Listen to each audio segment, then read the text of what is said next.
அவர் இப்படிலாம் ஆக்ட் பண்ணுவாருன்னு நினைக்கவே இல்லை. So spontaneous in is acting. பயங்கர டேலண்ட் அவருக்கு. தம்பியா இன்னும் ரொம்ப பிடிக்கும். எல்லாத்தையும் விட தம்பியா தான் ரொம்ப பிடிக்கும். ஏன்னா ஹி பிலீவ்ஸ் இன் மீ.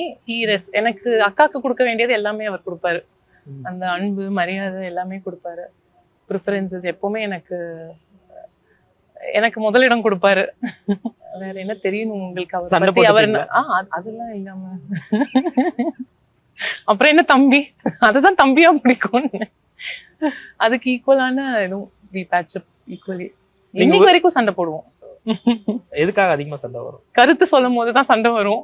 அப்புறம் ஓகே அக்செப்ட் பண்ணிப்போம். ஓகே உரிமை ஏதாவது தம்பிட்டு கேப்பீங்களா, இது வாங்கி கொடுறா? நான் சொல்றதுக்கு முன்னாடியே எனக்கு என்ன தேவைன்னு தெரிஞ்சுட்டு வாங்கி கொடுத்துருவாப்ல. அப்படி உங்களை சர்ப்ரைஸ் பண்ண விஷயம் எதா இருந்தாலும் அப்படிதான். எப்படி சொல்றது, ஏதாவது வாங்கணும்னு நினைச்சிருப்பேன், கிஃப்ட் பண்ணிடுவாப்ல. இப்போ ரீசெண்டா பர்த்டே கூட மை 40th பர்த்டே இப்போதான் வந்தது. ஸோ திடீர்னு சர்ப்ரைஸா வந்து நின்னாப்ல. ஜஸ்ட் நினைச்சேன் வந்தா நல்லா இருக்கும் அப்படின்னு. அப்பா அம்மா தான் வர பிளான். வருவாப்லனே தெரியாது, எனக்கு சொல்லாம வந்து நின்னாப்ல. ஸோ அது ஜஸ்ட் ஒரு எக்ஸாம்பிள். சர்ப்ரைசிங்கா வந்து வீட்டுல நிக்கிறாரு. ஆமா ஆமா. he spent the day with me. நீ சொல்றத பார்த்தா தம்பிக்கு தான் அக்காவை ரொம்ப பிடிக்கும் போல இருக்கு. இல்ல அக்காவுக்கும் தம்பிக்கு பிடிக்கும். அக்காக்கு அப்படி எக்ஸ்பிரஸ் பண்ண தெரியாது தம்பி. கிரேட். ஆனா உங்களோட ரிலேஷன்ஷிப் வந்து ரொம்ப பாண்டிங். என்ன அக்கா தம்பி. சின்ன வயசுல புத்தி சொல்லி எல்லாம் அடிச்சிருக்கீங்களா அருள்நிதியை? அதெல்லாம் கிளறக்கூடாது. அப்படிலாம் அடிச்சிருந்தேன். இப்ப எதுவும் திட்டி இருக்கீங்களா ரீசெண்டா? இப்போ திட்டலாம் முடியாது இல்ல, நம்ம அந்த ஏஜ் பண்ணிட்டோம்ல, சொல்லதான் முடியும், திட்டலாம் முடியாது. அவரும் அந்த மாதிரி சொல்ற மாதிரி எல்லாம் எதுவும் நடந்துட்டது இல்ல. அக்கா என்னக்கா சும்மா இந்த மாதிரி எல்லாம் சொல்லிட்டே இருக்காத, அந்த மாதிரி எல்லாம் எதுவும் பேசிருக்காரா? நீ வை போன அப்படின்னு அவ்வளவுலாம் ஏன் இப்படிலாம் சொல்றேன்லாம் சொல்ல மாட்டேன். நீ வை போன அப்படின்னு சொல்லி வச்சிருவான்.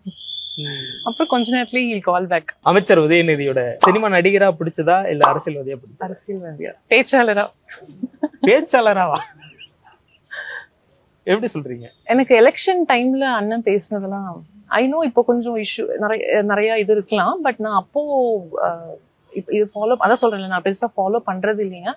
பட் அவங்க அந்த இன்ஸ்டன்டா பேசுறது ரொம்ப பிடிச்சிருக்கு. அண்ணன் பேசுறது ஸ்பான்டேனிட்டி.